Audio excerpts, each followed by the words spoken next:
तो मेरे दोस्तों, स्वागत है आप लोगों का मेरे इस जबरदस्त रिएक्ट के इस सीरीज में। तो इस वीडियो में हम लोग एक रिएक्ट प्रोजेक्ट क्रिएट करेंगे, उसका डायरेक्टरी स्ट्रक्चर समझेंगे और हेलो वर्ल्ड एप्लीकेशन बनाएंगे। तो मेरा नाम है मुकेश। चलो शुरू करते हैं कोडिंग। सो हम लोग को एक रिएक्ट प्रोजेक्ट क्रिएट करना है, बट देन कैसे कैसे हम लोग रिएक्ट प्रोजेक्ट क्रिएट कर सकते हैं। तो रिएक्ट प्रोजेक्ट क्रिएट करने के लिए हम लोग को चाहिए बिल्ड टूल। एक बिल्ड टूल चाहिए। अब क्यों चाहिए? क्योंकि हम लोग को बहुत सारी चीजें सोचनी पड़ेंगी अगर हम लोग रिएक्ट प्रोजेक्ट क्रिएट कर रहे हैं या रिएक्ट में कोड कर रहे हैं। तो पहली चीज सोचने वाली ये है कि आप जावा स्क्रिप्ट कोड लिखोगे। अब वो जावा स्क्रिप्ट मॉडर्न जावा स्क्रिप्ट होगा। अब आपको पता नहीं है कि वो मॉडर्न जावा स्क्रिप्ट ओल्ड ब्राउजर्स में चलेगा कि नहीं चलेगा।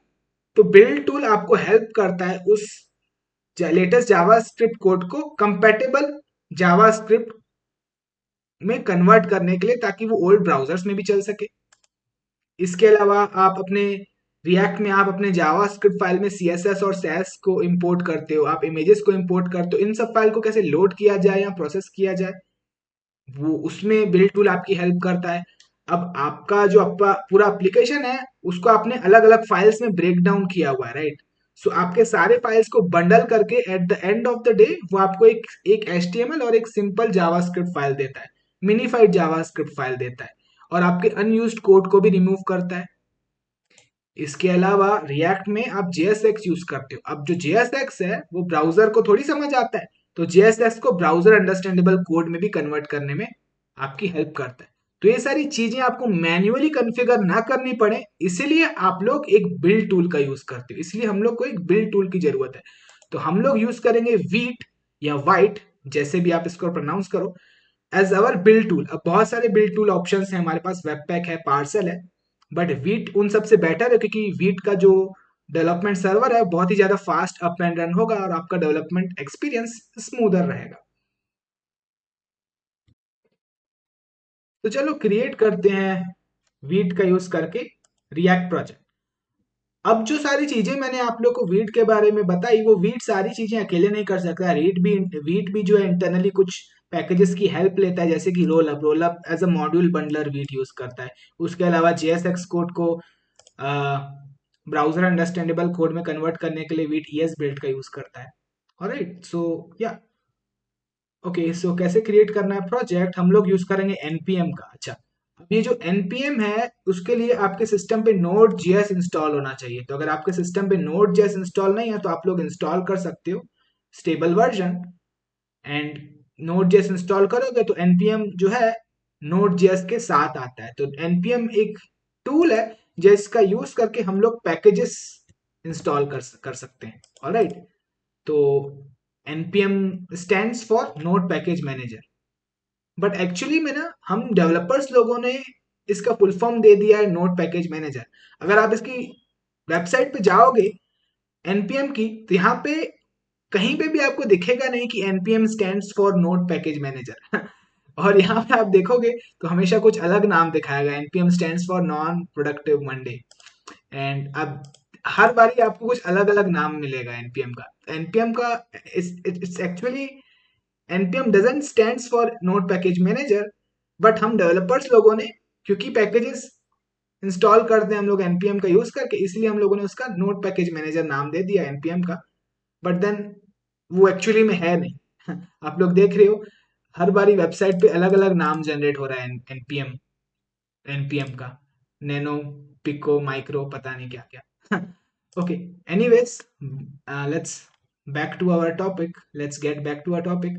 दैट इज ओके, npm का यूज करके हम लोग वीट पैकेज का यूज करेंगे प्रोजेक्ट क्रिएट करने के लिए। ऑल राइट, ओके, सो इसको मैं कॉपी करता हूं and all right, so let's open a folder. And यहाँ पे इस फोल्डर में मैं CMD टाइप करूंगा, शॉर्टकट है टर्मिनल ओपन करने का पर्टिकुलर फोल्डर में, और यहाँ पे मैं एंटर प्रेस करूंगा। ऑलराइट, अब ये मेरे से पूछ रहा है कि भाई ये पैकेज इंस्टॉल करना पड़ेगा। ठीक है, कर दो भाई इंस्टॉल। ओके, अब पूछ रहा है प्रोजेक्ट का नाम। सो लेट्स से मैं हेलो वर्ल्ड, हेलो डैशेस लगा सकते हैं क्या, पता नहीं, हेलो वर्ल्ड नाम देता हूँ। उसके बाद फ्रेमवर्क पूछ रहा है, तो मैं बोलूंगा भाई रिएक्ट मेरे को चाहिए। अच्छा, उसके अलावा टाइप स्क्रिप्ट चाहिए? नहीं नहीं, मेरे को बाकी कुछ तो समझ नहीं आ रहा है, मैं जावा स्क्रिप्ट चाहिए मेरे को, मैं जावा स्क्रिप्ट सेलेक्ट करूंगा और एंटर किया। Alright, boom, there you go. कितना फास्ट है यार विट, देखो फट से उसने प्रोजेक्ट क्रिएट कर दिया। अब हम लोग नेविगेट कर सकते हैं हमारे प्रोजेक्ट में। Let's say hello dash world, like so. और इसको मैं ओपन करूंगा तो वीएस कोड यूज करूंगा एज अ मैं अपना आईडी। तो अगर आपके सिस्टम पे वीएस कोड इंस्टॉल नहीं है तो आप वीएस कोड डाउनलोड कर सकते हो। अगेन आई एम 100% श्योर, आप अगर जावा स्क्रिप्ट सीख रहे हो तो आपके सिस्टम पे इंस्टॉल होगा ही होगा। ऑलराइट, ओके, सो वीएस कोड अगर इंस्टॉल है तो आप कोड डॉट टाइप कर सकते हो, इससे वीएस कोड ओपन हो जाएगा करंट डायरेक्टरी में, दैट इज हेलो वर्ल्ड, जो हम लोगों ने प्रोजेक्ट क्रिएट किया। तो चलो एक एक करके इन फाइल्स को समझते हैं, इनका पर्पस क्या है। ऑलराइट, सो सबसे पहले समझते हैं इस पैकेज जेसन को। अब इसके अंदर आपके प्रोजेक्ट की इंपॉर्टेंट इंफॉर्मेशन होती है, दैट इज कि आपका प्रोजेक्ट क्या डिपेंडेंसीज यूज करता है। तो हमारा प्रोजेक्ट रिएक्ट और रिएक्ट डॉम डिपेंडेंसी यूज करता है। उसके अलावा डेव डिपेंडेंसीज कुछ यूज करता है। डेव डिपेंडेंसीज मतलब जो सिर्फ डेवलपमेंट के टाइम ही यूज होती हैं, एक बार आपका एप्लीकेशन प्रोडक्शन में मूव हो जाएगा तो इन डिपेंडेंसीज की कोई जरूरत नहीं होती है। इसके अलावा क्या स्क्रिप्ट चाहिए आपके प्रोजेक्ट को रन करने के लिए या बिल्ड करने के लिए। यहाँ पे आप लोग देखो रिएक्ट और रिएक्ट डॉम हम लोग यूज कर रहे हैं हमारे प्रोजेक्ट में। दो अलग अलग क्यों हमारे पास ये पैकेजेस हैं? रिएक्ट की टीम पूरा रिएक्ट एक ही पैकेज में रख सकती थी, राइट? बट मैंने आपको बताया ना कि रिएक्ट यूज करते हैं हम लोग रिएक्ट नेटिव में भी, इंट्रोडक्शन वीडियो में बताया था। तो ये पैकेज जो है ना कॉमन होगा। रिएक्ट आप अगर वेबसाइट बनाने के लिए यूज कर रहे हो तो अगेन आपको रिएक्ट के फीचर्स चाहिए, जैसे कि स्टेट क्रिएट करना, तो वो रिएक्ट नेटिव में भी तो चाहिए। ऑलराइट, तो ये लाइब्रेरी रिएक्ट और रिएक्ट नेटिव दोनों में कॉमन होगी। बट ये जो रिएक्ट डॉम है ये रिएक्ट नेटिव में आपको नहीं मिलेगी। अगर आपको कुछ डॉम से रिलेटेड एपीआई चाहिए तो वो आप जो डॉम है वो तो सिर्फ वेबसाइट्स में ही होता है, राइट? वेबसाइट आप क्रिएट करते हो तो ही आपको डॉम से रिलेटेड एपीआई चाहिए, तो इसलिए रिएक्ट डॉम जब आप एक वेब एप्लीकेशन क्रिएट करते हो तो ही आप रिएक्ट डॉम का यूज करते हो। तो इसलिए रिएक्ट नेटिव प्रोजेक्ट क्रिएट करोगे तो आपको ये रिएक्ट डॉम नहीं मिलेगा, सिर्फ रिएक्ट मिलेगा। इसीलिए दो अलग अलग ये पैकेजेस हमारे पास हैं यहाँ पे। अच्छा, इसके अलावा यहाँ पे स्क्रिप्ट को समझते हैं। ये है डेव स्क्रिप्ट, इसका यूज करके हम लोग हमारा डेवलपमेंट सर्वर स्टार्ट कर सकते हैं। और ये है बिल्ड स्क्रिप्ट, इसका यूज करके हम लोग हमारे एप्लीकेशन को once we are done, alright, once we have completed our project, हम लोग बिल्ड कर सकते हैं। बिल्ड करेंगे तो जो वीट है सारे फाइल्स को बंडल करके हम लोग को at the end of the day एक एचटीएमएल और एक जावा स्क्रिप्ट फाइल देगा, मिनीफाइड जावा स्क्रिप्ट फाइल देगा। ऑलराइट, एंड देन उसके बाद है प्रीव्यू। प्रीव्यू का यूज करके हम लोग इस बिल्ड फोल्डर को सर्व कर सकते हैं, मतलब स्टार्ट कर सकते हैं। इस बिल्ड फोल्डर के अंदर जो भी कोड जनरेट करके देगा बिट, उसको स्टार्ट कर सकते हैं। तो production kind of production server आप स्टार्ट कर सकते हो प्रीव्यू का यूज करके, इस स्क्रिप्ट का यूज करके। उसके अलावा एक लिंट स्क्रिप्ट है। लिंट स्क्रिप्ट का यूज करके Vite ESLint script run करता है। दैट इज ईएस लिंट का आप यूज करते हो अगर आपके एप्लीकेशन में कुछ एरर्स होते हैं या कुछ मिस्टेक्स होते हैं, तो ईएसलिंट आपको बताएगा उन मिस्टेक्स के बारे में। तो ईएसलिंट आपको हेल्प करता है बेटर कोड लिखने में।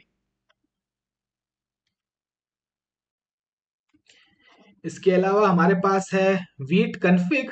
तो इसमें अगर हम लोग वीट वीट जो है डिफॉल्ट जिस तरीके से उसने चीजों को कॉन्फ़िगर करके दिया है, उसमें अगर हम लोग को कुछ कस्टमाइजेशन करना है तो वो हम लोग इधर कर सकते हैं। तो वो सीखने के लिए हम लोग को इस डॉक्यूमेंटेशन पे जाना पड़ेगा, कुछ भी कस्टमाइज करना है तो वो सीखने के लिए। For let's say for example wheat क्या है, सारे फाइल्स को डॉट जेएसएक्स से एंड कर रहा है, but then technically React code हम लोग डॉट जेएस फाइल में भी लिख सकते हैं, बट वीट हम लोग को वो अलाउ नहीं करेगा।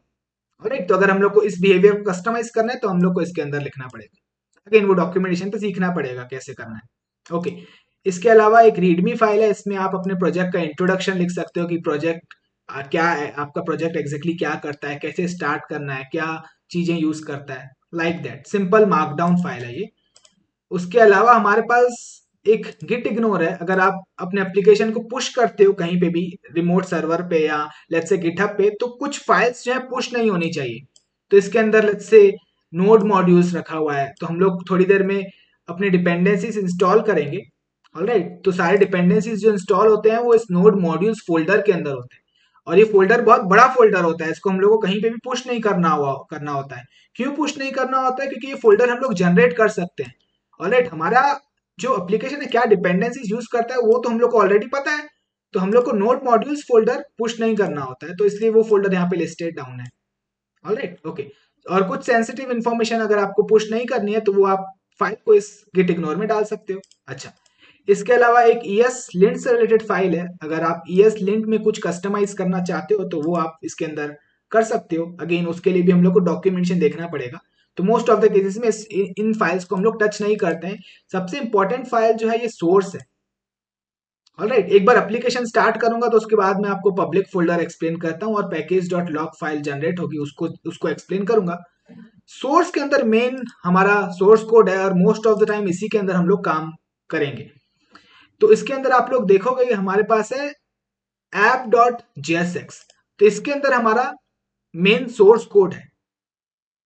ऑलराइट, और ये ऐप जो है रूट लेवल कंपोनेंट है, अभी एक ही कंपोनेंट है हमारे पास, दैट इज ऐप, जो बना बनाया हम लोग को मिला है, और ये रूट लेवल कंपोनेंट है। तो रूट लेवल कंपोनेंट में ही लेट्स से आपका पूरा रिएक्ट कोड होता है। ऑलराइट, तो ये जो रिएक्ट कोड है ये आपका इंपोर्ट किया गया है main.jsx में।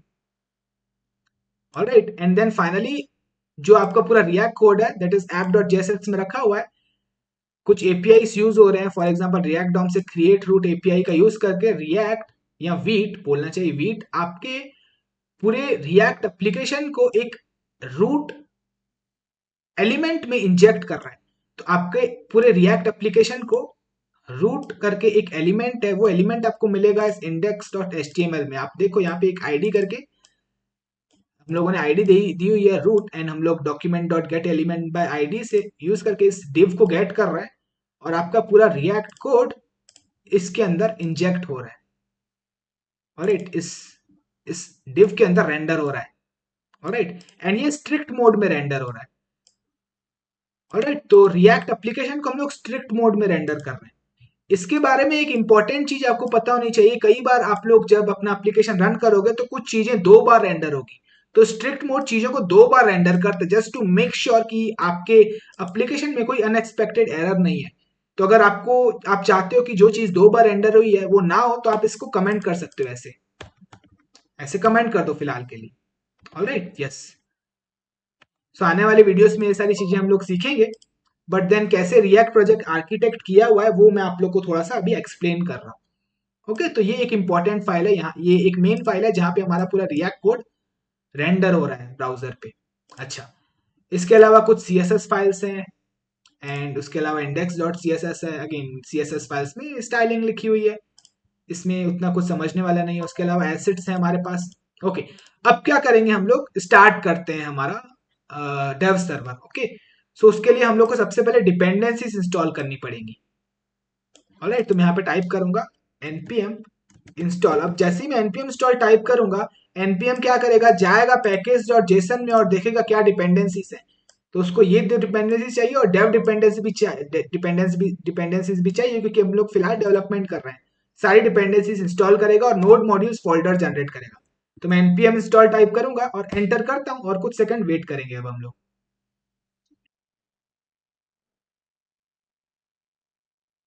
एंड देयर वी गो, सारे डिपेंडेंसीज इंस्टॉल हो गए, और जैसे डिपेंडेंसीज इंस्टॉल हुए, अगेन हम लोग स्टार्ट करते हैं थोड़ी देर में ही अपना डेव सर्वर। बट कुछ दो चीजें हुई, एक नोड मॉड्यूल्स फोल्डर जनरेट हुआ जिसके अंदर सारे डिपेंडेंसीज हैं, और एक package dot log Jason generate हुआ। अब इस पैकेज डॉट लॉग जेसन को समझ लेते हैं, उसके बाद फाइनली हम लोग हमारा सर्वर स्टार्ट करेंगे। तो ये पैकेज डॉट लॉग है, मैंने npm इंस्टॉल टाइप किया तो अपने आप जनरेट हुआ। तो ये फाइल दो चीजें करता है, एक तो जो ये मेरी डिपेंडेंसीज है दैट इज रिएक्ट या रिएक्ट डॉम, ये भी कुछ डिपेंडेंसीज यूज कर रही होगी इंटरनली, तो उनकी इंफॉर्मेशन भी पैकेज डॉट जो लॉग फाइल है रखता है। ऑलराइट, तो इसके अंदर आप देखोगे बहुत डिपेंडेंसीज है।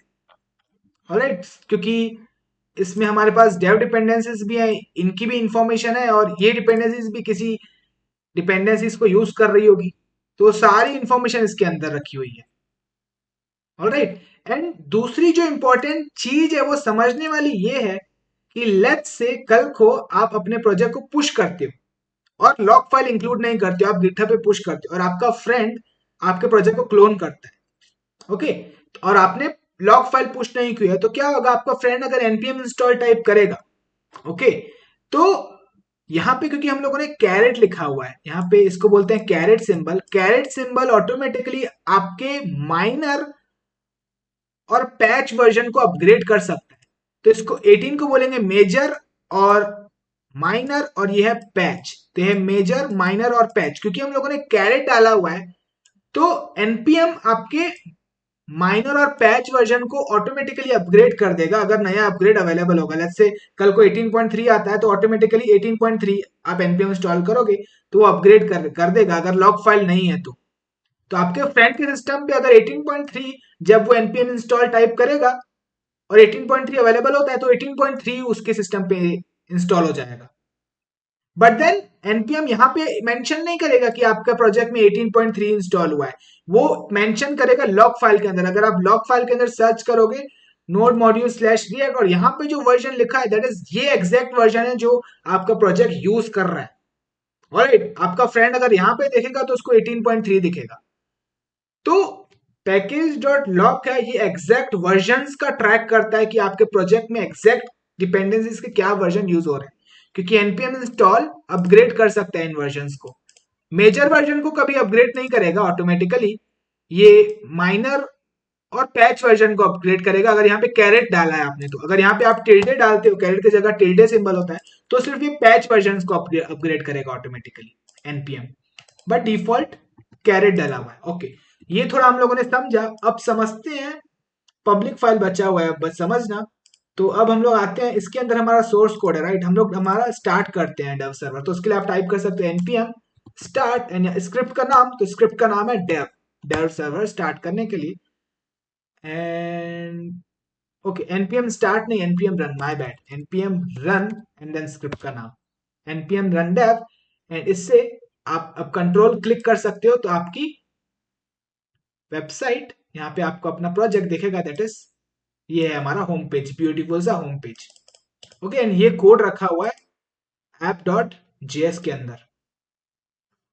ओके, एंड आप इस कोड को रिमूव कर सकते हो, पूरा मैं रिमूव कर देता हूँ। यहाँ पे हम लोग डालते हैं h1 हेलो वर्ल्ड, और ये भी हटा दो अननेसेसरी कोड, ये सब हम लोग समझेंगे। अनयूज्ड इंपोर्ट हटा देते हैं, सीएसएस रखे रहने देते हैं क्योंकि सुंदर लग रहा है, ब्लैक बैकग्राउंड और टेक्स्ट सेंटर में सुंदर दिख रहा है। ये हो गया हमारा हेलो वर्ल्ड एप्लीकेशन रिएक्ट में। अभी बहुत सारी चीजें समझनी है, नेक्स्ट वीडियो हम लोग समझेंगे एग्जैक्टली JSX क्या होता है, इसको समझेंगे। इसके अलावा बच गया पब्लिक फोल्डर, राइट। तो पब्लिक फोल्डर में आप अपने स्टैटिक फाइल्स को रखते हो, जैसे कि इमेजेस हो गए, कोई जेसन फाइल हो गया, कोई टेक्स्ट डॉक्यूमेंट हो गया। इससे फायदा ये होगा कि आपका जो wheat server directly static file को सर्व करेगा। अगर आप, अब मैं इमेज का नाम लिखता हूँ white.svg, क्योंकि ये इसके अंदर रखा हुआ है तो डायरेक्टली सर्वर सर्व कर रहा है हमारे इस इमेज को। तो अगर मेरे को अपने एप्लीकेशन में यूज करना है तो मैं ये पाथ यूज करके डायरेक्टली उस स्टैटिक फाइल को यूज कर सकता हूँ, मतलब इमेज को यूज कर सकता हूँ। ओके, सारे फाइल्स हम लोगों ने डिटेल में समझ लिए जो भी क्रिएट हुए हैं। अच्छा, और वो जो मैं वर्जन की बात कर रहा था ना, ये आप यहाँ पे देख सकते हो, इसको बोलते हैं major version, that is breaking change, ये माइनर और पैच। ऑलराइट, तो कैरेट जो है, कैरेट सिंबल अपग्रेड करता है माइनर और पैच को, और टिल्डे सिंबल अपग्रेड करता है सिर्फ पैच को। एनीवेज, मैंने आपको एक्सप्लेन कर दिया है। ओके, सो आई थिंक इस वीडियो के लिए इतना ही था, मिलता हूँ आप लोगों से फिर मैं नेक्स्ट वीडियो में।